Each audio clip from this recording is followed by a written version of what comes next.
Clasificación B, bajo supervisión de un adulto.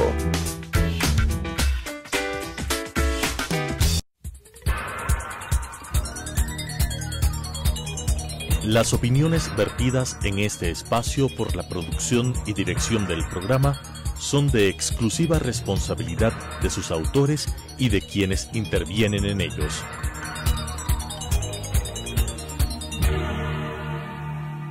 Telesucesos Canal 29 UHF presenta De 8 a 9 con Félix Narváez.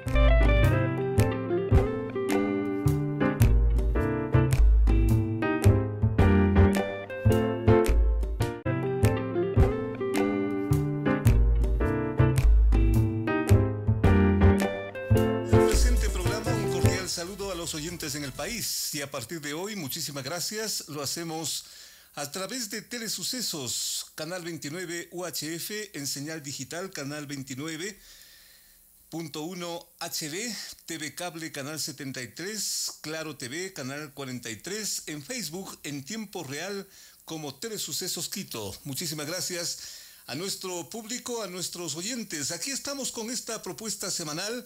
En la mañana del sábado, en los próximos minutos, ya nos acompaña Fernando Villavicencio a propósito de los últimos acontecimientos y que hay que analizar.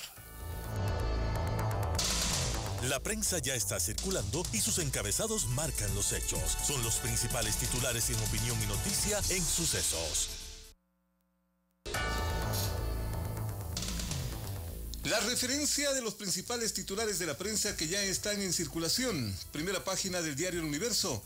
En un año exacto el país elegirá autoridades, dice. El 24 de marzo del 2019 se escogerán 11.059 dignidades seccionales y 7 consejeros del Consejo de Participación Ciudadana. Primera noticia del Universo. El presidente de los Estados Unidos firma preferencias para el Ecuador, otro titular de primera página. Mientras tanto, en lo deportivo, el fútbol ecuatoriano ahonda su caos legal. Barcelona encabeza la postura de resistencia a una orden judicial que dispone que de forma inmediata se utilicen los medios de comunicación ecuatorianos necesarios para la difusión audiovisual y por señal abierta de los partidos del campeonato hasta que exista la adjudicación ordenada por el juez. Titulares de primera página del diario El Universo. Mientras tanto, en lo internacional, la misma primera página del Universo. Vizcarra ya gobierna en el Perú. Martín Vizcarra juró como nuevo presidente del Perú y con su primer mensaje prometió una lucha frontal contra la corrupción para sacar al país de la crisis política que explotó con la renuncia de Pedro Pablo Kuczynski, acorralado por denuncias de irregularidades. Y a propósito de eso, ya nos acompaña Fernando Villavicencio, politólogo, analista, investigador de lo que a todos interesa. En un momento con él.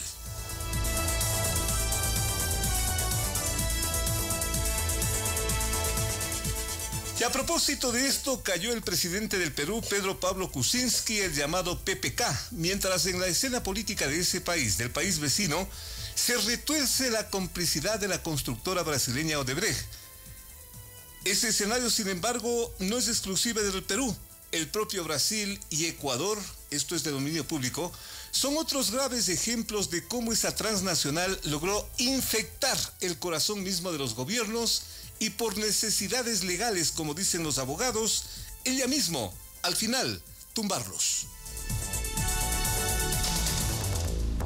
Sin embargo, el caso peruano es el acaso más gráfico, dado que los 18 meses de gobierno de PPK habrían sido una pesadilla diaria para él mismo, casi un presidente siempre en el filo de la navaja. Él siempre lo negó, pero en el Perú fue un secreto a voces las largas relaciones económico-empresariales de PPK con su compañía y con sus socios y la empresa Odebrecht.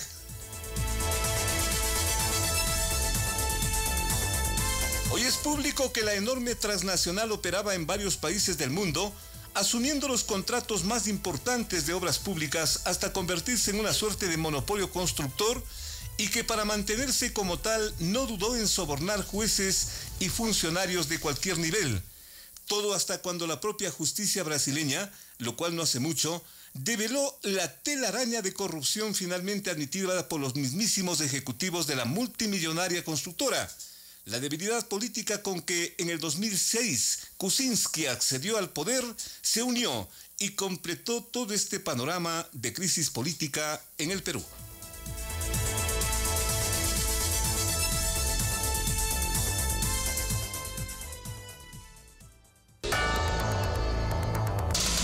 Las noticias han impactado en el país, en el mundo.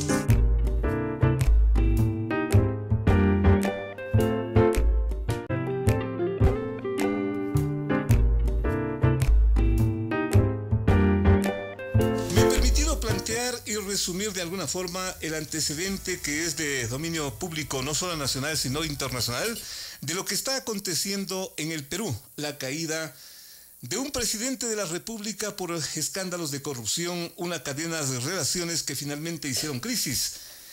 Y a partir de este momento, cuando marcamos las 8 de la mañana con 8 minutos, nos honra con su presencia Fernando Villavicencio, periodista, investigador, analista. La presentación sobra. ¿Y por qué Fernando Villavicencio? Porque las denuncias que él ha venido haciendo, graves, yo diría a ratos hasta espectaculares, porque pocas veces se ha conocido hasta qué niveles ha avanzado la corrupción en nuestro país y quizás en Latinoamérica, hacían referencia a un hombre que hoy tiene fama, entre comillas, que tiene su prestigio y que hay que analizar. Odebrecht, la constructora brasileña que acaba de comerse un presidente en el Perú. Esto es De 8 a 9 con Félix Narváez. Una hora de preguntas y respuestas para su mejor opinión. Este y todos los sábados por Radio Sucesos.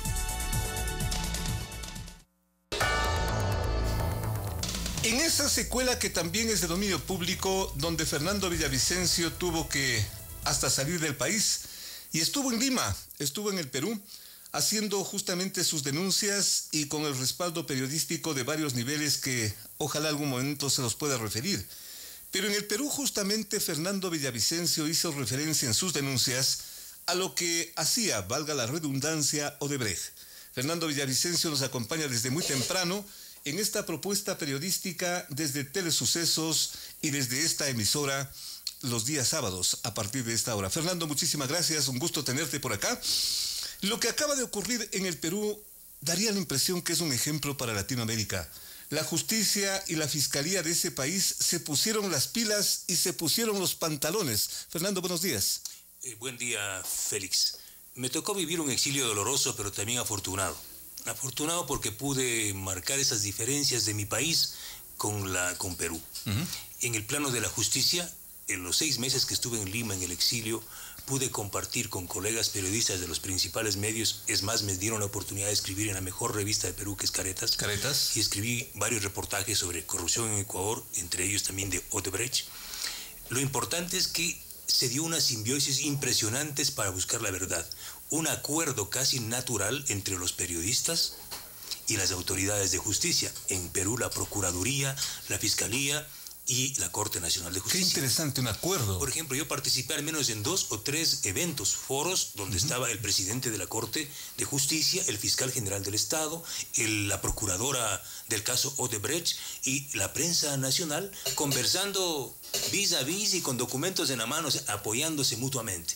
Porque el periodismo de Perú, que es mucho más libre que el de acá, ¿sí? Lideró muchísima investigación. Por ejemplo, yo pude acceder a información de Ecuador que tenía la Fiscalía de Perú y que tenían colegas periodistas, y publiqué en el caso de Toachi Pilatón, por ejemplo, ¿Cómo no? reportes que no podía publicar los videos, que eran las delaciones premiadas de 2 ejecutivos de Odebrecht, que no solo estaban implicados en Ecuador, sino en otros países. Por esa razón tenían los peruanos esta información. Me refiero al menos a 2 delaciones premiadas. Una de Fabio Gandolfo, que fue ejecutivo de Odebrecht en Ecuador, y de Fernando Fernández Besa, que también fue ejecutivo. Ellos confiesan con lujo de detalles cuál fue la participación de Alexei Mosquera, del directorio de Hidrotoapi, ¿sí? La empresa pública que... Alexei Mosquera. Claro. O sea, ahí están los detalles de cómo y por qué se le pagó el $1.000.000, a dónde fue, por qué. Y hay aspectos muy importantes. Yo lo publiqué en Focus. Por eso me sorprende que el fiscal general del Estado, Carlos Baca, no haya solicitado estas delaciones premiadas a Brasil, luego de que ya firmó un acuerdo con la Procuraduría brasilera. Me refiero a estas dos delaciones. Con estas dos delaciones de Gandolfo y Fernández Besa, queda en evidencia lo que dice Alexei Mosquera, ¿sí? Y lo que dicen los delatores de Odebrecht. ¿Qué dicen? Que en resumen... Que el $1.000.000 que recibió Alexei Mosquera pagaron la primera cuota luego de que el presidente Correa, textual, aprobó la transferencia de $112 millones del FEIC a la cuenta de Odebrecht. O sea, repito, es decir, el $1.000.000 se le pagó a Alexei Mosquera, pagó Odebrecht, gracias a la aprobación de la transferencia de 112 millones de las cuentas del Estado, del FEIC, que era el fondo petrolero, ¿sí?, para financiar Toachi Pilatón. ¿Y quién cambia? Escuchen esto. Porque el proyecto original de construcción de Toachi Pilatón con Odebrecht y el Bandes estaba asegurado así. El Bandes, el Banco de Desarrollo de Brasil, financiaba la construcción de Toachi Pilatón y construía Odebrecht. Pero resulta que al presidente Rafael Correa se le ocurre cambiar el financiamiento y dice, no, el Bandes no lo va a hacer, lo voy a hacer yo. ¿Y con ese cambio? Con ese cambio es parte del acuerdo con Odebrecht, porque acabó el Estado financiando y al final Correa y Galo Chiriboga, porque quien presidía el FEIC era el ministro de hidrocarburos de ese entonces, refiero a 2007-2008, que era Galo Alfredo Chiriboga Zambrano. Esto consta en las delaciones de Fabio Gandolfo y Fernando Fernández Besa. Traigo esta información, por favor, porque fue muy importante para un periodista extranjero, exiliado, haber tenido acceso muy fácilmente a esa información. Sorprendente, además. Y haber escrito sobre eso. Entonces tú cuando vas al Perú, abres los periódicos, que son muchos, Perú es una potencia periodística, hay muchísima información y los periodistas tienen una gran libertad, incluso excesos, para poder revelar. Sin duda en Perú, sin el trabajo de periodistas como Gustavo Gorriti, que es uno de los que ha liderado la investigación sobre el tema Odebrecht, sería muy difícil. Yo recuerdo cómo Gorriti, ¿sí?, este famoso periodista peruano, se adelantaba a las operaciones judiciales, publicaba ya y a día seguido la fiscalía actuaba. Por ejemplo, en el caso de Keiko Fujimori. Ahora, de alguna forma, voy entendiendo y se va de paso ubicando el público. ¿Por qué, por ejemplo, a la prensa peruana no le sorprende tanto esta caída del expresidente a esta hora? Kuczynski le hacía un seguimiento, yo diría, diario, pormenorizado de todo este escándalo de corrupción, que de alguna forma, y vamos con el caso ecuatoriano, Fernando, ¿es comparable a lo que ha ocurrido acá?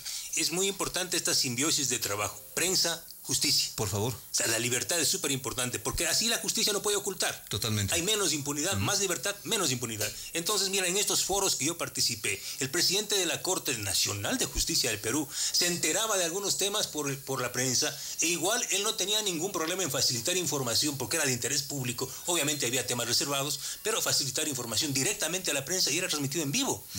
Así se fue actuando. Por ejemplo, Perú es quizá un ejemplo en América Latina mucho más avanzado que Brasil en el tema de judicialización de la corrupción. Totalmente. Es el único país, ¿sí?, que tiene en prisión, que tuvo en prisión a Fujimori, ¿sí?, acaba de salir por parte de un pacto medio oscuro y perverso con Kuczynski. Tiene en prisión a Ollanta Humala por haber recibido $3 millones ¿de quién? De Odebrecht, y a su esposa, porque ella fue la que manejó la plata, Nadine Heredia, que era como la presidenta en realidad de Brasil. La pareja prácticamente también está tiene investigación procesal y también tiene con orden de captura al expresidente Toledo, que está en Estados Unidos prófugo, acusado de haber recibido $20 millones de Odebrecht para la construcción de una vía amazónica, 2 tramos de esta vía amazónica en el Perú. Y aquí ya entró por primera vez sonó el nombre de Pedro Pablo Kuczynski, porque fue Kuczynski uno de los ministros de Economía de Alejandro Toledo que aprobó una de esas obras. Es decir, ya se le acusó desde hace prácticamente un año, empezaron las acusaciones a través de la delación de Jorge Barata. Jorge Barata fue el principal ejecutivo de Odebrecht en Perú, y gracias a la delación de Barata y del propio Marcelo Odebrecht, esto es muy importante, al menos 30 veces han ido fiscales del Perú a Brasil a entrevistar, a volver a entrevistar, a buscar precisiones a Marcelo Odebrecht directamente, a Jorge Barata, y con esas precisiones se ha ido judicializando. Por ejemplo, en el caso de Keiko Fujimori, quien dice que le entregó dinero fue Marcelo Odebrecht. En el caso de Ollanta Humala, quien asegura que le entregó tal cantidad, 3 millones de dinero a la esposa de Ollanta Humala, es Marcelo Odebrecht. Y ahora, quien delata a Pedro Pablo Kuczynski de haber recibido, ya no en el gobierno de Alfredo de Toledo, cuando era ministro de Economía, sino para la campaña reciente, el 2011, haber recibido dinero, es Jorge Barata, otro delator de Odebrecht. Mucho ha ayudado en el Perú, consecuentemente, la independencia de la función judicial, la independencia de la justicia. ¿Y en el caso ecuatoriano, Fernando? Todo lo contrario, o sea, Ecuador le da las espaldas, la justicia de Ecuador le da las espaldas a la realidad. Lo que acaba de hacer, mira lo que acaba de hacer el Perú. El presidente de Perú renuncia, ¿sí? Además, la propia actitud de Kuczynski es una actitud radicalmente distinta. O sea, como diría, yo me siento descubierto y al menos tengo la vergüenza de decir presento la renuncia. Aquí, por ejemplo, Rafael Correa jamás, ningún funcionario del correísmo llegó a ese punto, ¿no?, de dignidad, mínima dignidad. O sea, me están investigando, solo me están investigando, ¿sí? Hay presuntas sospechas y yo tengo que dar un paso al costado, como dicen aquí, o irme. Pero allá en Perú, ¿qué hace? Allá la gente, o sea, Kuczynski, solo por un video, ¿sí? No es que todavía se le ha judicializado nada. Él renuncia a la presidencia y acto seguido la Fiscalía General del Estado solicita a la justicia la prohibición de salida del país de Kuczynski. Aquí, ¿qué pasó? Exacto. Yo presenté una denuncia al día seguido que llegué de Perú. Una denuncia de este color, 5.000 fojas, absolutamente documentada sobre la mayor trama de corrupción de este país, que es Petrochina. Presenté al fiscal Carlos Vaca. 5 meses después, gracias al escándalo que se armó, recién inició una indagación previa, llamó a declarar a Villavicencio, Enrique Cadena y a Rafael Correa.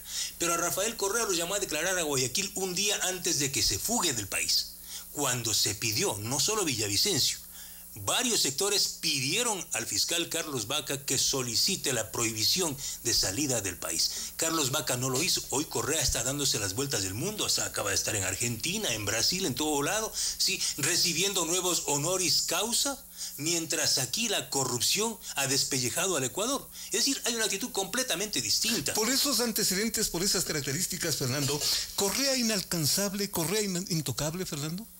No. Correa es alcanzable y estamos cerquita.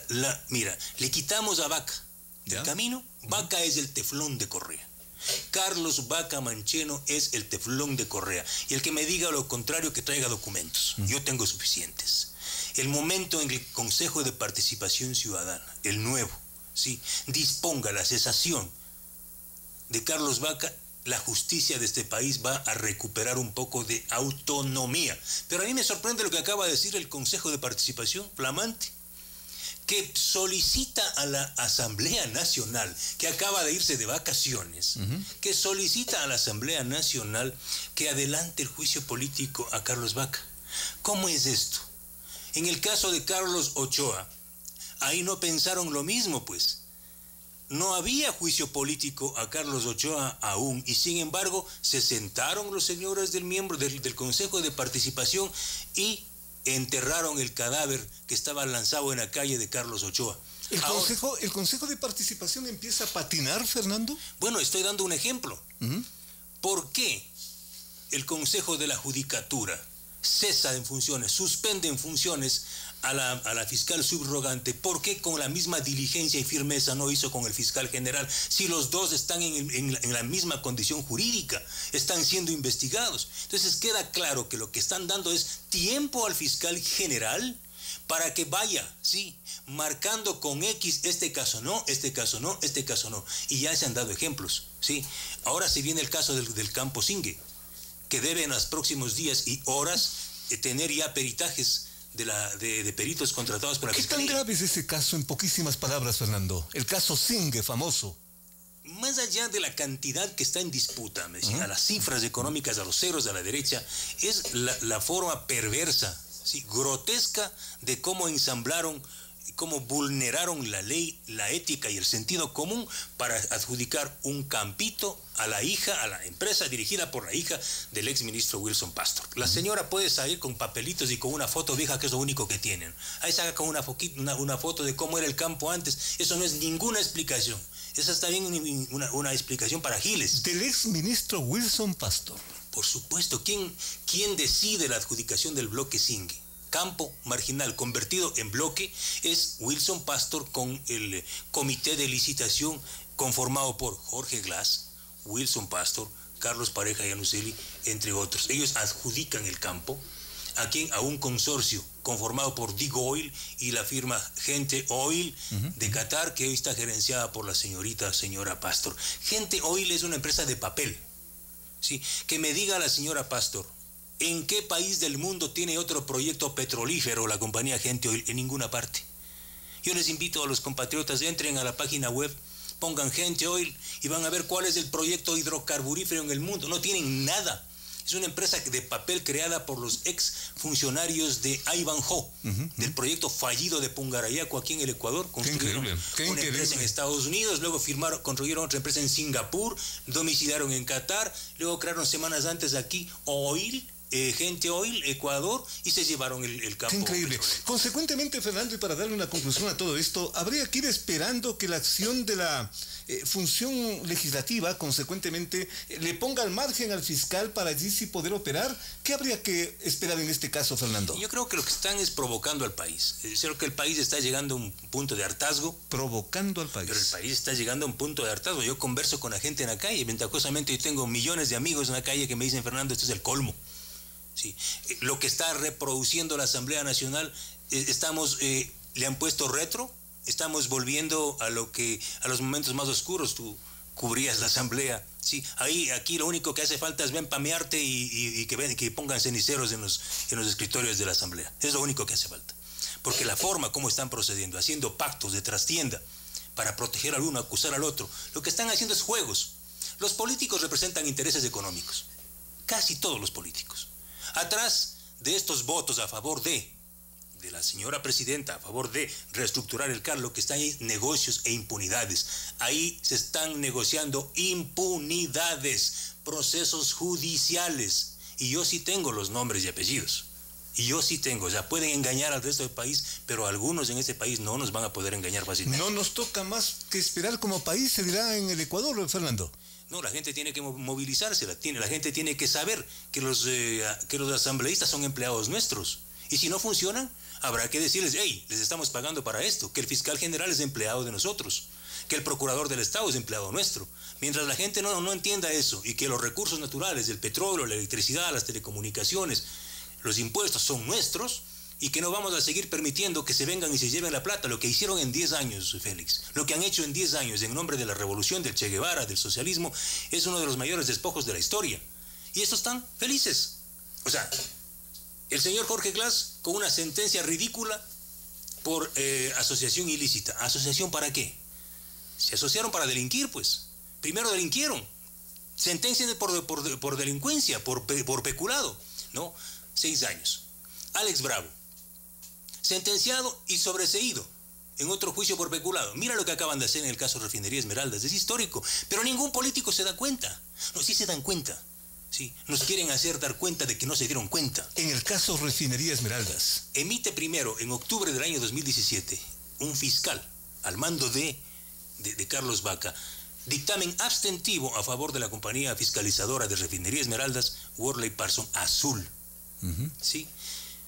Es decir, la fiscalizadora queda fuera. Cuando es la fiscalizadora, es la empresa la principal responsable del fracaso del proyecto de repotenciación de la Refinería Esmeraldas. Luego viene otra fiscal, recién la fiscal Garzón, emite informe, sí, liberando de responsabilidad a Carlos Pareja, Alex Bravo y Diego Tapia. Si no salta, entre otros yo mismo, no pueden hacer eso en el país, Entonces sale Carlos Vaca en rueda de prensa desesperado con el gerente de Petroecuador a decir, yo también no estoy de acuerdo. Claro, pero la subrogante dice, ¿cómo que usted no está de acuerdo? Si la señora Garzón es su fiscal, pues. Entonces ahora vienen y dejan en libertad a Worley Parson. Es decir, la principal responsable, Worley. ¿Y quién es Worley Parson? Worley Parson es la empresa que fiscalizó los mayores proyectos corruptos de este país. Me refiero a Esmeraldas, Refinería del Pacífico, Monteverde, Bajo Alto. ¿Quién está atrás de Worley Parson? ¿Saben, ecuatorianos, quién operó Worley Parson en el Ecuador? ¿Quién está atrás?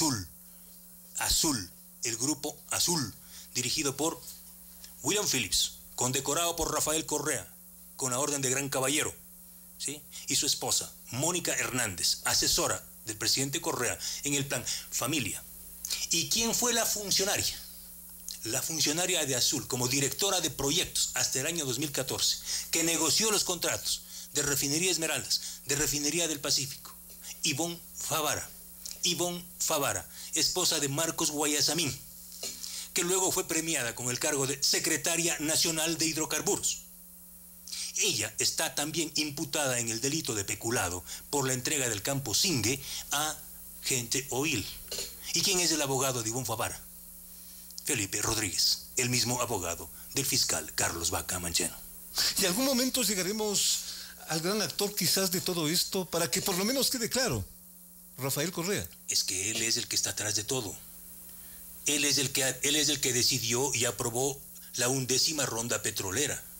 Él es el que decidió y aprobó el proyecto de repotenciación de la refinería Esmeraldas y firmó un decreto de emergencia. No está libre de culpa, Fernando. Varios decretos de emergencia. No, él es la cabeza principal.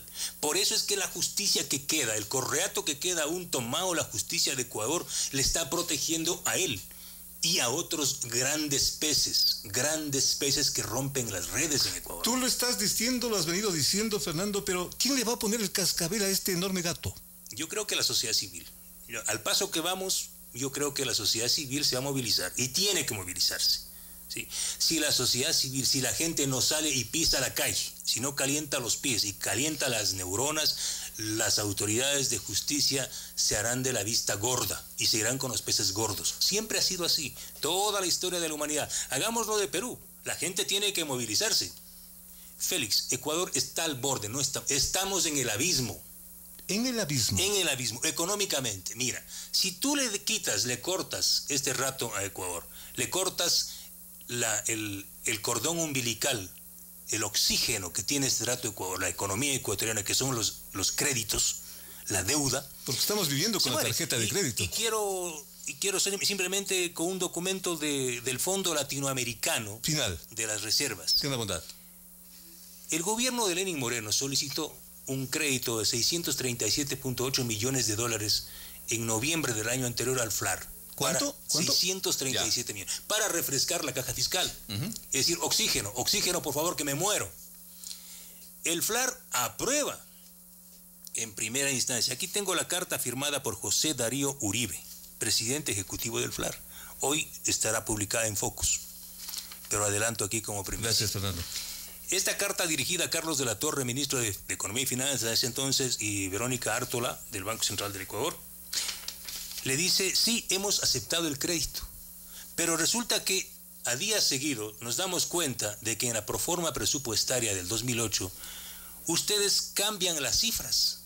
Es decir, el gobierno le miente al FLAR y dice, resulta que ustedes han incrementado gasto corriente y servicios de la nueva proforma con 1.8% superior a lo que nos dijeron para aprobarles el crédito. Así es que no les podemos aprobar el crédito porque Ecuador, y voy a decir textual, por esta razón, en virtud de la autorización que me brindó el directorio para negociar las cláusulas de convenio que regula el crédito y en cumplimiento de mis atribuciones como presidente ejecutivo, solicito respetuosamente que su gobierno nos brinde una protección financiera o una fuente de pago para la operación, de forma que se mitigue el incremento en el riesgo de no pago mencionado anteriormente. Le está diciendo el FLAR más arriba en otras palabras, Ecuador no es sujeto de crédito y que pongan 350 millones para prestarle 637 millones. Como garantía. Como garantía. En estas condiciones, Ecuador está camino ¿a qué? A los paquetazos. Porque el rato que se acabe la deuda, ¿qué le queda al gobierno? Eliminar los subsidios al gas, al diésel, a las gasolinas, a la electricidad, ¿sí? Eliminar el subsidio, el bono de la pobreza, subir el impuesto al valor agregado. Nos queda la esperanza de que el presidente dijo que no se va a gobernar con paquetazos, Fernando. Ese es el discurso. Lo mismo dijo de la Senaín. Sí, primero dijo que se va a la Senaín, luego dice que no va a espiar, pero que sí va a hacer inteligencia para cuidar las fronteras. Casi un cambio de nombre. Fernando, muchísimas gracias. No, pues a ti. A Fernando Villavicencio, muchísimas gracias. Aquí en esta nueva propuesta de los días sábados, Telesucesos, se transmite en Canal 29 UHF, en señal digital, Canal 29.1 HD, TV Cable, Canal 73, Claro TV, Canal 43, en Facebook, en tiempo real, como Telesucesos Quito. Gracias a Fernando Villavicencio, pero ya venimos con otro elemento también de preocupación, novedoso, el movimiento social republicano. Ex militares, ex policías que saben lo que está pasando en la frontera colombo-ecuatoriana. Les invitamos en un momento, volvemos con ellos y con ustedes aquí en esta propuesta de sucesos.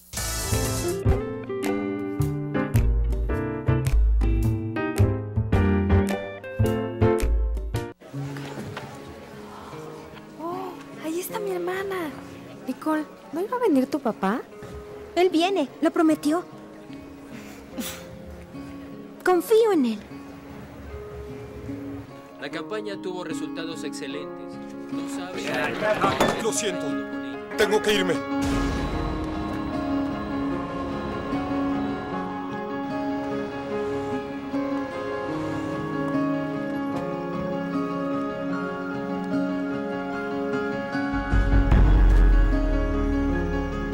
Niños, empezamos en un minuto.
Mañana con 36 minutos, gracias a su sintonía. El delegado del llamado Ejército de Liberación Nacional, ELN, a las conversaciones de paz en Quito, prácticamente culpó a la narcoguerrilla internacional de los graves incidentes de los últimos días en la frontera colombo-ecuatoriana. Los incidentes son ataques de irregulares avistados en territorio colombiano contra patrullas militares ecuatorianas que vigilan justamente esa zona. En el lado ecuatoriano, la zona involucra a los pequeños poblados de San Lorenzo, Limones del Pan, Mataje, lugares hoy prácticamente aislados por la vigilancia de la fuerza pública y convertidos en pueblos fantasmas. Unos pocos pasos al frente está el territorio colombiano y que repartido en los departamentos de Nariño y Putumayo es hasta donde el gobierno de ese país ha arrinconado prácticamente a sus dos principales problemas hasta históricos, la guerrilla y el narcotráfico. En esa zona se ve al ejército colombiano prácticamente alejado del problema, no se lo ve haciendo capturas, no se lo ve enfrentando el problema, sí se ve al otro lado lo que es de dominio público.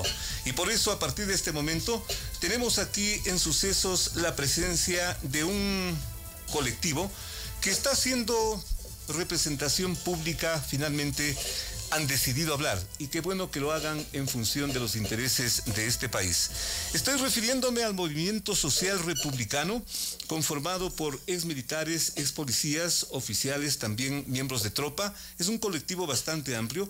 Dos de ellos, su coordinador, el coronel Jorge Villavicencio, exmilitar del ejército ecuatoriano, su coordinador, y la doctora Gabriela Mosquera, socióloga, miembro de este colectivo, también nos están acompañando cuando marcamos las 7 de la mañana con 38 minutos. Gracias, señores, por venir, por acompañarnos en esta propuesta sabatina que hoy le estamos haciendo a través también de Canal 29 UHF, en señal digital, Canal 29.1 HD, TV Cable, Canal 73, Claro TV, Canal 43, en Facebook, en tiempo real, como ustedes conocen, Telesucesos Quito. Con estos antecedentes, que también son de dominio público, porque es un problema de gravedad a ratos inusitada, lo que estamos observando, ya lo decía un analista en las últimas horas, es la primera vez que se ve que desde el lado colombiano, en el marco de este conflicto, mueren militares ecuatorianos. Con ese antecedente, señor coronel, en su calidad de coordinador de este movimiento social republicano, estamos enfrentados a un problema de qué tipo. Coronel, buenos días, bienvenido. Muy buenos días, un saludo al canal Telesucesos y a su radio. Gracias. Y más que nada un saludo a las personas que nos ven y nos escuchan. Por favor. Yo quisiera comenzar indicando que mucho lo estamos viendo como un problema regional, posiblemente, más como un problema nacional. Estamos preocupados de nuestras Fuerzas Armadas y tenemos toda la razón, pero realmente esto va más allá. El problema no es ni siquiera Ecuador con estos grupos delincuenciales. ¿Va más allá hasta dónde? El Ecuador no es solo con Colombia, es un problema regional. O sea, tenemos al frente el crimen organizado internacional. No es solo las FARC y solo el ejército de Colombia, que posiblemente por su problema estamos nosotros siendo afectados. No, esto es un proceso.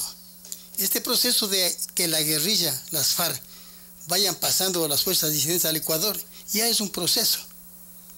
Cuando se firmó la firma de paz entre las Fuerzas Armadas Revolucionarias de Colombia y Colombia, ya lo dijimos.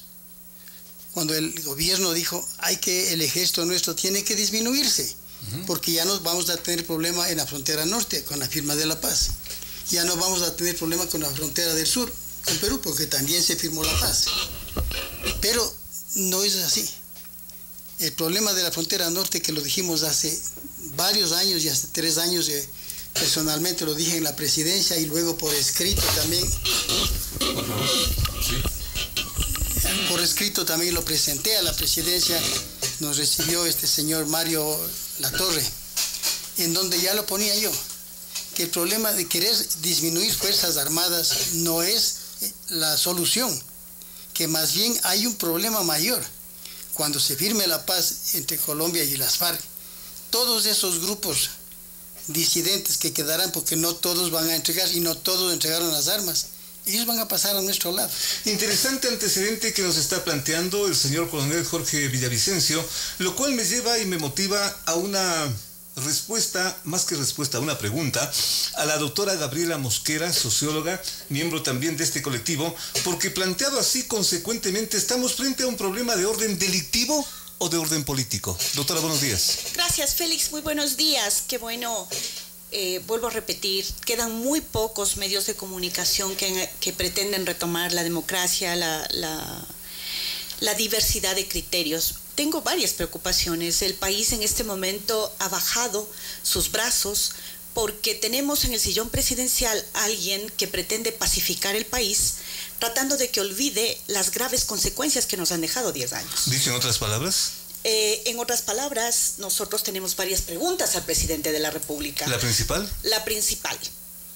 Hay dos realmente que nos interesa que públicamente en un momento nos aclare. La primera. Primero, decidir desarticular la SENAIN no implica cerrar una tienda de abarrotes en la esquina de mi barrio. Cerrar la SENAIN implica trabajar un proceso de auditoría para saber exactamente en qué invirtió el Ecuador durante los últimos 10 años, referido a la necesidad de realizar inteligencia interna y externa para poder proteger justamente lo que acabas de hacer que el coronel Villavicencio... Pero eso también, y con todo respeto, es cuestión de tiempo. Eso no es de la noche a la mañana, doctora. Hay que darle tiempo al tiempo, ¿o no? A ver, primero, la salida porque de la medida está tomada. tiene que estar auditada, pero tiene que ser auditada. O sea, a ver... ¿Se va a auditar? Cuando uno... A ver, vamos a ver si es que lo van a auditar. Yo tengo varias preocupaciones. Por ejemplo, ¿cómo es posible que en los archivos de la SENAIN exista, sin que medie orden judicial, exista una orden de espionaje en contra de Galo Lara, por ejemplo? ¿Ya? ¿Cómo van a justificar el hecho de que sin haber la orden judicial Galo Lara fue espiado y con ese trabajo de la agencia de inteligencia del gobierno correísta funcionaron en un proceso judicializando algo que nunca se aclaró? Preguntas a ese tipo de inquietudes que son muy importantes. La segunda pregunta que nos decía. La segunda. Es importante, nosotros tenemos una preocupación como movimiento republicano, que es la siguiente. A ver. El señor Moreno convoca a una consulta popular sin que la Corte Constitucional haya resuelto temas de fondo. ¿Cuál? En el año 2016, el 3 de enero de 2016, nosotros, la Coordinadora Andina de Derechos Humanos, la Confederación Nacional de Militares en el Servicio Pasivo y otras organizaciones militares, presentamos una demanda de inconstitucionalidad que pretendía, que es la única demanda. Esta demanda nos la firmó mayormente. ¿Qué? ¿Por qué? La inconstitucionalidad de la quinta enmienda, Félix. ¿Cuál es la quinta enmienda? Es el cambio, justamente lo que ellos vienen trabajando durante 10 años. Es el cambio del objetivo de Fuerzas Armadas, que se ejecuta a través de la quinta enmienda, que reformaba el artículo 158 de la Constitución, en donde determina que realmente el cambio de objetivo de Fuerzas Armadas implica que Fuerzas Armadas y Policía empiezan a hacer solo trabajo interno y dejan al descubierto las fronteras porque ya estaban configurando el proceso que el coronel Villavicencio acaba de explicar. O sea, la penetración de Fuerzas Armadas, la penetración de la disidencia de las FARC, que obviamente lo dejamos de ver como un tema ideológico y empieza a ser un proceso de narcoestado. A ver, si el Estado ecuatoriano no reaccionó cuando nosotros pedíamos en la demanda de inconstitucionalidad, pedíamos que no se cambie el objetivo de Fuerzas Armadas, principalmente, que se sostenga el sistema de seguridad. El régimen especial para Fuerzas Armadas era para sostener, estoy hablando de las enmiendas de 2015, nosotros pretendíamos con todas nuestras organizaciones sostener la capacidad operativa, el poder que Fuerzas Armadas necesita tener para controlar las fronteras. A ver, explíquenos esta parte, señor coronel Jorge Villavicencio. La penetración, dice usted, de las FARC, y ahí, por ser un tema tan delicado y tan complejo, yo me permitiría adelantarme y decirle, ¿y pruebas de eso, coronel? Bien. A ver. Es conocido, realmente. ¿Tenemos algún documento? ¿Tenemos alguna foto? A ver. A nivel internacional, todas las fuerzas disidentes de Colombia, las FARC, Ejército de Liberación Nacional y una serie de grupos subversivos que existen, eran de 40.000 hombres. ¿Ya? Con la firma de la paz, prácticamente entregaron armas, porque entregaron las armas, 7.000 armas aproximadamente. Las FARC. Las FARC. ¿Ya? ¿Eso significa que eran solo 7.000 hombres? ¿Será que en los últimos años les disminuyeron a las FARC, que solo las FARC eran sobre los 30.000 hombres?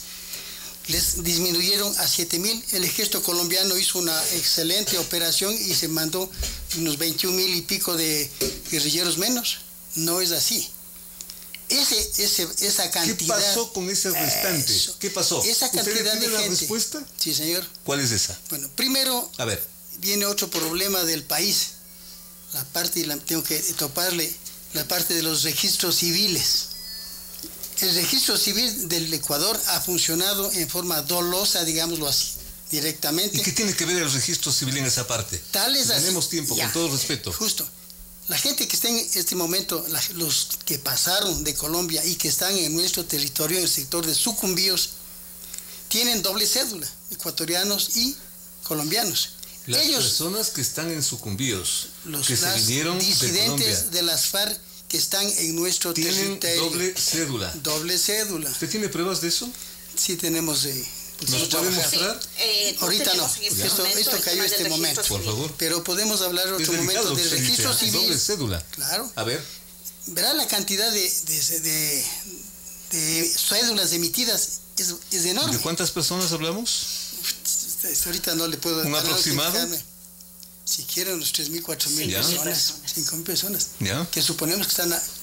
No suponemos, conocemos que están en nuestro territorio. Un problema. Desde el año 90 que yo estuve de comandante en Santa Cecilia, en el Lago Agrio, Sucumbíos, en el grupo Vial Amazónico, empleados nuestros eran colombianos, que tenían doble cédula ya. En el año 90 le estoy indicando. Esto ahora ha generado muchísimo más, casi con disposición del gobierno. Algo para acortarme, digamos así. Yo tengo la cédula 17026. Unos que tienen años más que yo tienen 1700 y van disminuyendo. Unos que son más jóvenes tienen 172, 173. Hace algunos años, en este mismo gobierno, crearon un nuevo cupo. Ahora todas las cédulas y todas las provincias tienen 17.5. Eso significa que más o menos 5 millones van a entrar en cada provincia. 5 millones. 5 millones, le abrieron a poner 17. No y estamos el exagerando un poquito la cifra, porque figura 5 millones en una provincia. No, es que por eso mismo. Es parte de eso. Porque nos dice 5 millones de personas en una provincia. No de personas, que abrieron el cupo. Aclaremos, porque si no, eso confunde. Por supuesto. Abrieron el cupo, porque podían haber hecho el 2, el 3, a 2 millones, a 3 millones. Planteado ese problema, señor coronel, permítame que le pregunte a la socióloga la entendida en esta materia. Solamente vamos a volver, porque también tenemos que ir evacuando ese punto. ¿No puede eso alegar razones humanitarias, por ejemplo? ¿Qué es lo que tanto se ha hablado en los últimos tiempos? A ver, efectivamente, muy cortito para volver con el coronel. Efectivamente, los convenios internacionales de ayuda humanitaria son claros, son bilaterales, son multilaterales. Nosotros teniendo un convenio con Colombia que es bilateral, efectivamente necesitábamos permitir el registro de una población que legalmente entraba al Ecuador. Lo que explica el coronel Villavicencio se resume de la siguiente manera. Internacionalmente, el número de cédula que se emite no es un número al azar. El número de cédula justifica el número de población que se proyecta en un país. Lo que dice el coronel Villavicencio es que los números de cédula deben haberse emitido por provincia en base al primer millón, y el segundo debió haber sido, si en Quito nosotros somos 2.300.000 habitantes, el segundo número de cédula debió haber partido de los 300.000. Sin embargo, lo que explica el coronel Villavicencio es que de alguna extraña manera que estamos investigando con las personas de nuestra organización que pertenecen al registro civil, lo que estamos investigando es por qué partieron de 5 millones debiendo haber partido de 2 millones. Ahí tenemos un problema, en verdad, que tendría que dar una respuesta al registro civil. ¿Qué otras pruebas de esta supuesta penetración? A ver, coronel. Un puntito más para rematar lo del registro civil. El señor Assange. El número de cédula del señor Assange, de acuerdo a los números que él tiene que tener, no trajimos ahora, pero se presentan como que él fue ecuatoriano años atrás. Con todo respeto, no nos confundamos, con todo respeto, valen todos los ejemplos, pero no nos vayamos tan lejos. Quedémonos en la frontera, que es bastante grave el problema y poco el tiempo para que ustedes nos expliquen. Tenga la bondad. Ya nos explicó este tema de las cédulas. ¿Qué otro problema? A ver, ¿qué otras pruebas, por favor? Ya. Están andando y justo en la campaña, vale las fotos ahorita, la campaña de cierre del sí y el no que hizo el señor presidente Moreno. Y cuyo cierre se realizó en la última campaña electoral. En la última campaña electoral. Perdón, campaña de las preguntas, de la consulta popular. ¿Vale? Ya. Año pasado. El año, no, Este año no. Claro, consulta popular. Consulta popular. Consulta por sí y el no. Perfecto. Ya. Hubo un gran despliegue propagandístico. Ya. Y uno de los más fuertes fue la democracia, sí. Claro. Y no sé si ahorita podrían poner la primera foto. Usted tiene una fotografía en qué sentido. A ver. Esa, ya. A ver. Ahí tenemos una foto que nos está trayendo el Movimiento Social Republicano. ¿Qué probamos con esa foto? A ver. Ya. El vehículo que está a la izquierda, que son vehículos nuevos, no fueron que dice alquilados. Columna Libertad. ¿Ya? Regrésale. A ver si le tenemos antes, por favor, no le pase esa fotografía. La Columna Libertad, que se llamaba ahí. La primera, exacto. A ver, ahí. Ya. Está la foto del señor Gustavo Larrea. Es parte de una campaña electoral. Sí. Una campaña no electoral, campaña por la consulta popular. Es el comandante Juan, le conocen como comandante Juan. Y el nombre... Al doctor Gustavo Larrea. Doctor Gustavo Larrea. Comandante Juan. Comandante Juan. ¿Ya? Y la columna es un nombre de organizaciones subversivas. Frente, columna. Frente actúan en un sector. Columnas son móviles. ¿Ya? Y por eso le puse como ejemplo la intervención de la columna Teófilo Forero, es de Colombia. ¿Y esta otra parte de la fotografía que nos representa ligado con la primera? El columna, lo que dice columna. Entonces, ¿cuál es la organización subversiva que es móvil? Es la columna. Creo que vale la pena, Félix, en este momento hacer un análisis sociológico que es absolutamente importante. ¿Cómo funciona una sociedad? Una sociedad va adoptando varios términos que se convierten en términos de manejo, en conceptualizaciones y categorías de manejo común. Nos preocupa el hecho de que al ver a la derecha la forma en que las columnas se identifican en la guerrilla, cómo nosotros estamos penetrando con conceptos de columna, como la columna Libertad en el Ecuador. Es esto lo que sociológicamente nosotros tenemos que medir. Si pasamos a la segunda foto, si pasamos a la siguiente fotografía. La siguiente fotografía, a ver si es que nos ayudan en el interior. Foto 2. La siguiente fotografía. Ahí tenemos un grupo de personas que están alineadas, tal vez una especie de, no sé, tomándoles lista. Sí. A ver, ¿qué significa esta fotografía? Esta fotografía fue tomada exactamente en la esquina de la Amazonas y Jorge Washington. ¿Qué prueba esta fotografía? Esta fotografía se hizo en el cierre de campaña en donde el comandante Juan llegó a pasar revista a unas tropas. ¿Comandante Juan? Sí, a ver, aclaremos el tema de comandante Juan. En las computadoras de Raúl Reyes, en los informes que se levantaron de Raúl Reyes, durante Angostura, ya se menciona al comandante Juan y se lo hace relación con el doctor Gustavo Larrea. ¿Ya? Entonces, obviamente para nosotros, cuando ocurrió este acontecimiento en la Amazonas y 18 de... Volvamos a la fotografía. Sí, a la siguiente más bien. Porque a la siguiente, fotografía 3. Vea, exacto, cómo funciona esto de las columnas. Y la siguiente todavía, porque ahí hay algo que es importante. Eso de ahí. A ver. Si ustedes revisan, si tendríamos la capacidad de ampliar. Yo lo que veo ahí es notaría 24. Exacto, ahí está la notaría, no sé, debe ser la... Como sitio de referencia. Sí, como sitio de referencia porque es la Amazonas, en Quito. Es el cierre de campaña de la consulta popular. ¿Y qué tiene de malo eso? Ok. A ver. ¿Qué es lo que estamos enfrentando? Si nosotros revisamos la fotografía en donde esta persona tiene un uniforme, porta un uniforme que no es un uniforme regular en el Ecuador, y atrás dice a la persona extremo derecho. Tiene una boina negra, tiene el cabello corto, tiene un uniforme, y la gente que está al frente, la fotografía lamentablemente no amplía a 2 personas más que estaban a la derecha. ¿Se refiere a estas personas como overoles negros? Sí. ¿Qué pasa con esas personas? A ver, es extraño porque estas personas están ya portando un uniforme que habla de la investigación comunitaria criminal. Entonces, cuando nosotros revisamos esto en la Amazonas, empezamos a ver que ellos comandaban las tropas que uno ve alineadas y formadas en la Amazonas.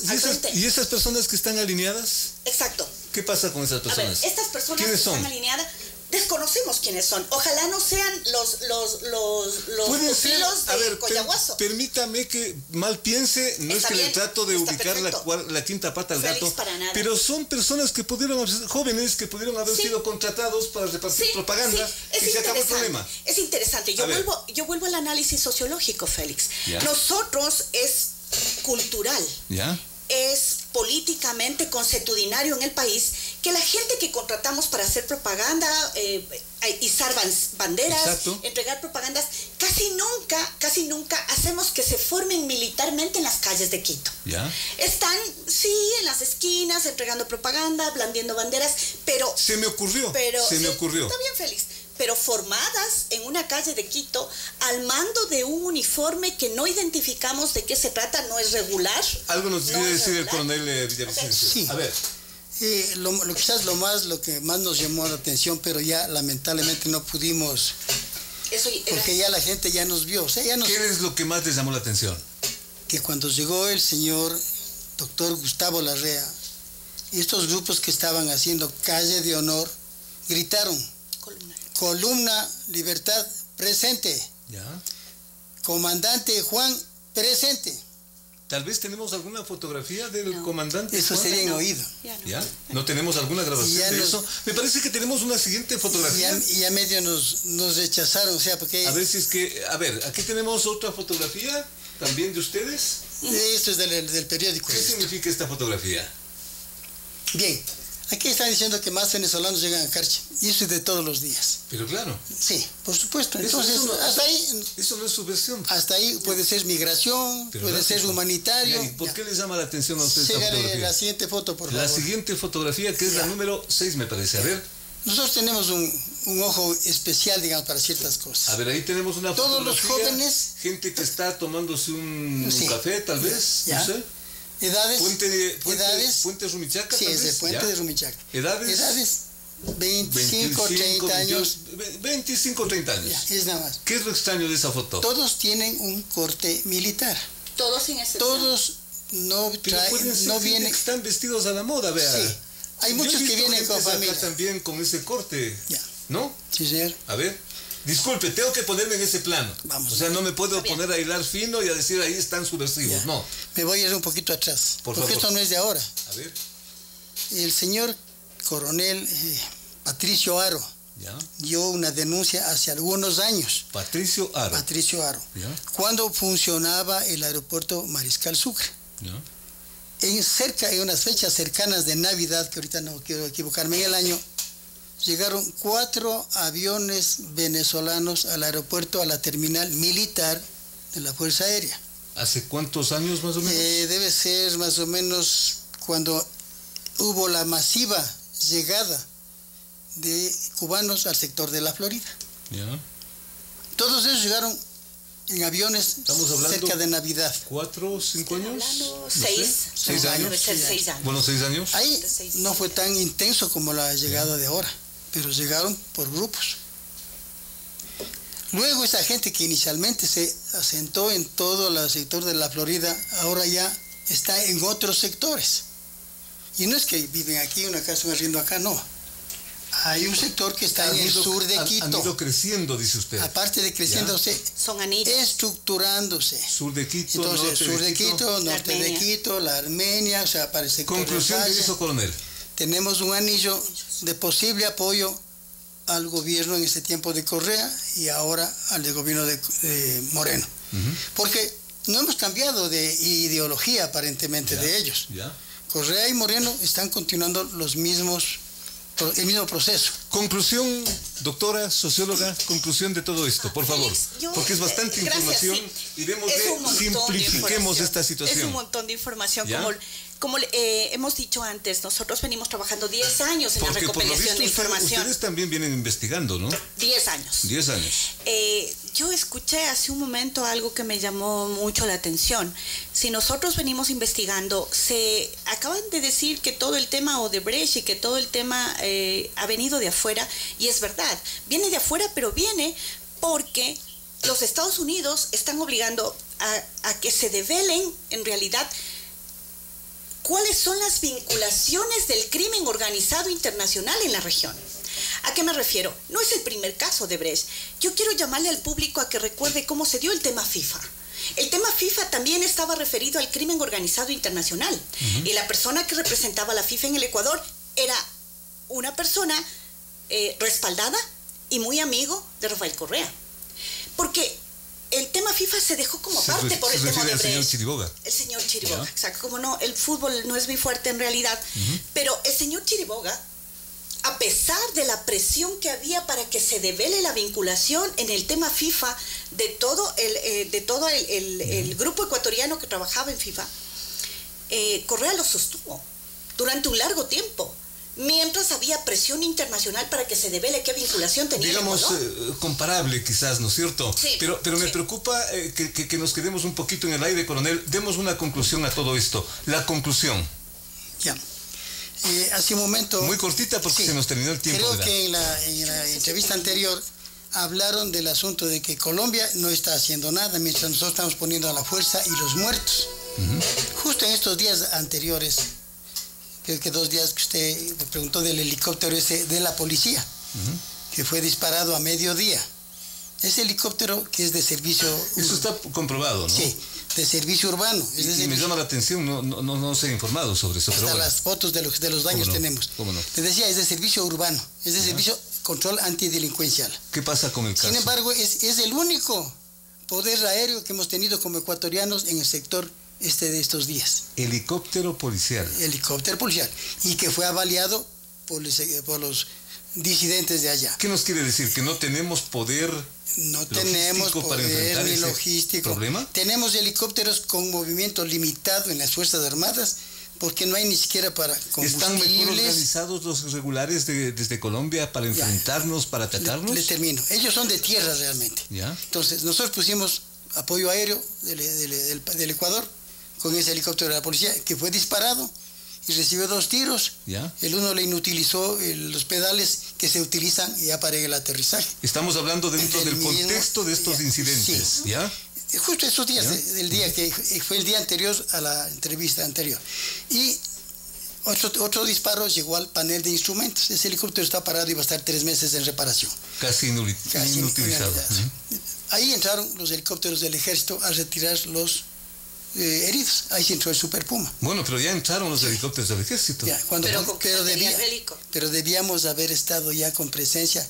Es más, deberíamos tener helicópteros artillados, que sí tenemos, pero no tenemos la capacidad de hacer eso. Quiero terminar por esa presentación que yo solo le quiero completar esto. Mientras nosotros hicimos y la intervención de la unidad de infantes de marina, que es un destacamento de mataje, al otro lado, al día siguiente hubo un operativo y se llamaba contra la columna Guerrillas Unidas del Pacífico. Aquí le decimos el guacho, al que supuestamente es el culpable, y allá le dicen al pana, que es al servicio de otro señor David. Pero los colombianos, mucha gente dice, no hacen nada.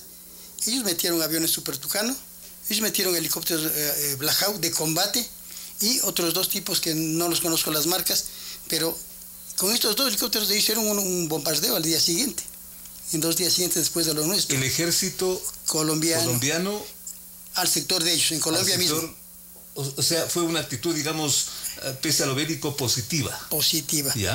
Ahora, ¿qué está pasando? Algún rato uno dice, yunque y martillo, dicen, ¿no? Claro. Que el uno empuja y el otro ataca. Exacto. Nosotros hemos perdido vidas, como ustedes ven, que ya son 4, no son 3 que dicen, son 4. Son 4. Ya se murió el que llegó malherido y le amputaron ambas piernas. Pero a lo que quiero ver es que el poder de Colombia, ellos han mantenido el poder operativo. ¿Por qué no hace nada Colombia? Eso está haciendo. ¿Ya? Ellos bombardearon, ellos mataron a disidentes y capturaron. Es una positiva, ¿no es cierto? Sí, debemos trabajar. Lamentablemente el haber destruido en el 2008 mismo los sistemas de inteligencia de la policía y de Fuerzas Armadas hace que ahora estemos casi a ciegas actuando. Porque antes podíamos trabajar inclusive con inteligencia binacional. Consecuentemente termino por la parte, doctora, por la que empecé, porque es una pregunta que tiene demasiadas aristas, pero ojalá nos pueda dar una respuesta. ¿Este es un problema político o es un problema militar? Ok. Félix, básicamente es súper corto, pero yo te voy a pedir un minuto extra por algo que es muy importante. Es un problema básicamente geopolítico, es un posicionamiento militar de fuerzas que están en conflicto por la pelea del Mar de China, es decir, los Estados Unidos, que permanentemente con sus aliados ha estado defendiendo los territorios y límites en el Mar de China. China y Rusia, a partir de los años 70, planifican una penetración a través de Libia, el Foro de Sao Paulo, y tomar el continente para tener una posición disuasiva militar de China y Rusia en contra de los Estados Unidos. Ese es el resumen global.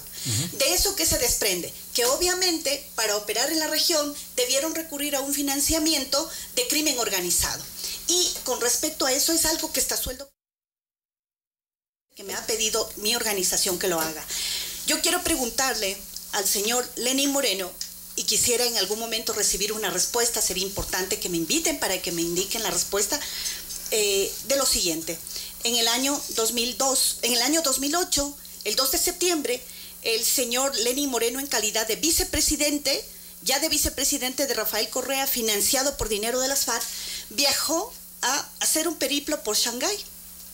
Es interesante ver cómo el comercio publica todas las visitas que iban a hacer, pero el fondo era el préstamo que fue entregado, por China de 1.680 millones de dólares que se entregaron con el propósito de la construcción de Coca-Cola Sinclair. Estoy hablando del año 2008, todo empezaba. El crimen organizado estaba precisamente organizándose ¿para qué? La pregunta es la siguiente. Nosotros tenemos aquí un documento en donde se dice que el préstamo de China dio una vuelta financiera y termina en las manos de una persona de nombre Conto Patiño Martínez, 18 millones de dólares, que era el representante legal en Panamá de Recorsa, y luego el representante legal de Recorsa Ecuador. A Recorsa se le entregaron 18 millones de dólares. Y en la misma fecha aparece una fotografía en donde el señor que recibió los 18 millones de dólares está muy feliz en Venecia con el señor Lenín Moreno. Yo quiero respuestas a esto, Félix. Gracias. ¿Finalmente estamos frente a un problema técnico-militar o un problema político? Quiero esa respuesta muy cortita, coronel. Realmente es más militar este momento. ¿Ya? Y eso nos preocupa porque le he dicho que la capacidad operativa de Fuerzas Armadas está completamente disminuida. Y eso han reconocido militares en servicio activo, algunos de los cuales han presentado informes. Tal es así que hay ciertos tipos de municiones que ni siquiera tenemos. No hay dinero para operación aérea, no hay dinero para operación naval. Con el problema de los famosos pesqueros chinos, que ellos vienen con 500 barcos, factorías a pescar. No tuvimos la capacidad, sino de coger 2 que medio se acercaron a las islas. Y ahí ya la dijo la Marina en ese tiempo. Acudir tal vez a la cooperación internacional, no sé, algo habrá que hacer. Bueno, así es. Eso pasó. Realmente Perú y Chile, ellos presionaron a la gran armada, no armada, sino al grupo de pesqueros chinos. Por eso que los pesqueros chinos se fueron para el norte, a nuestro lado. ¿Ya? Y luego capturamos 2. No sé qué haya pasado con estos barcos que estaban capturados en Esmeraldas. Pero ahí la Marina dijo, no tenemos la capacidad, no tenemos dinero para combustibles. Y un dato que vale la pena. Final, por favor. El área de control de radares, o sea, la guerra electrónica del país. Este año, sí, recientemente le dieron una cantidad X fuerte para adquisición de equipos. Es en millones, creo que 16 millones más o menos. Pero el año anterior, el año 2017, el monto del presupuesto de guerra electrónica del Comando Conjunto era de $6,000. Con eso no compramos ni un radio, casi. Coronel, muchísimas gracias. La presencia del coronel Jorge Villavicencio. Ya se nos terminó el tiempo. Solo la última lectura y es súper rapidita. Es que estamos desde el principio con la última lectura. A ver. Hay un material, se hizo un muestreo con material de guerra. Nosotros tenemos 370 ametralladoras MAG en mal estado. Tenemos 38 fusiles Mauser en mal estado y no disparan. Tenemos 9.119 fusiles CAL, que son fusiles FAL en mal estado. Tenemos 1.000 fusiles con FAMAE de culata fija en totalmente mal estado. Eso es lo que está viviendo el ejército ecuatoriano y la policía para combatir el crimen organizado. El ministro de Defensa declaró, cuando recién se hizo cargo, que iba a repotenciar a las Fuerzas Armadas. Y dijo que iba a comprar cascos, chalecos y fusiles. Y ahora están ya con este problema que de paso Esas son las causas que hacen la emergencia. Van a adquirir fusiles, cascos y chalecos casi sin licitación. Y las necesidades no son prioritarias, no son esas. Si bien son necesarias para el soldado individual, pero tenemos cascos. Un problema tan delicado, tan complejo, abordado desde el punto de vista del coronel Jorge Villavicencio en su calidad de coordinador de este movimiento social republicano. Lo importante es que esta agrupación, este frente cívico, diría yo, viene organizándose, viene investigando desde hace prácticamente 10 años. Eso es muy importante. Se están haciendo públicas, ustedes las acaban de escuchar, las conclusiones que han venido ellos investigando y también los comentarios, las conclusiones de la doctora Gabriela Mosquera. Saque, como siempre, sus mejores conclusiones, que es el objetivo fundamental de esta propuesta periodística de los días sábados. Señores, muchísimas gracias. Hemos retransmitido a través de Canal 29 UHF, en señal digital, Canal 29.1 HD, TV Cable, Canal 73, Claro TV, Canal 43, y en Facebook, en tiempo real, Telesucesos. Amigos, muchísimas gracias. Dios mediante. Hasta la próxima semana. Amén. Las opiniones vertidas en este espacio por la producción y dirección del programa son de exclusiva responsabilidad de sus autores y de quienes intervienen en ellos.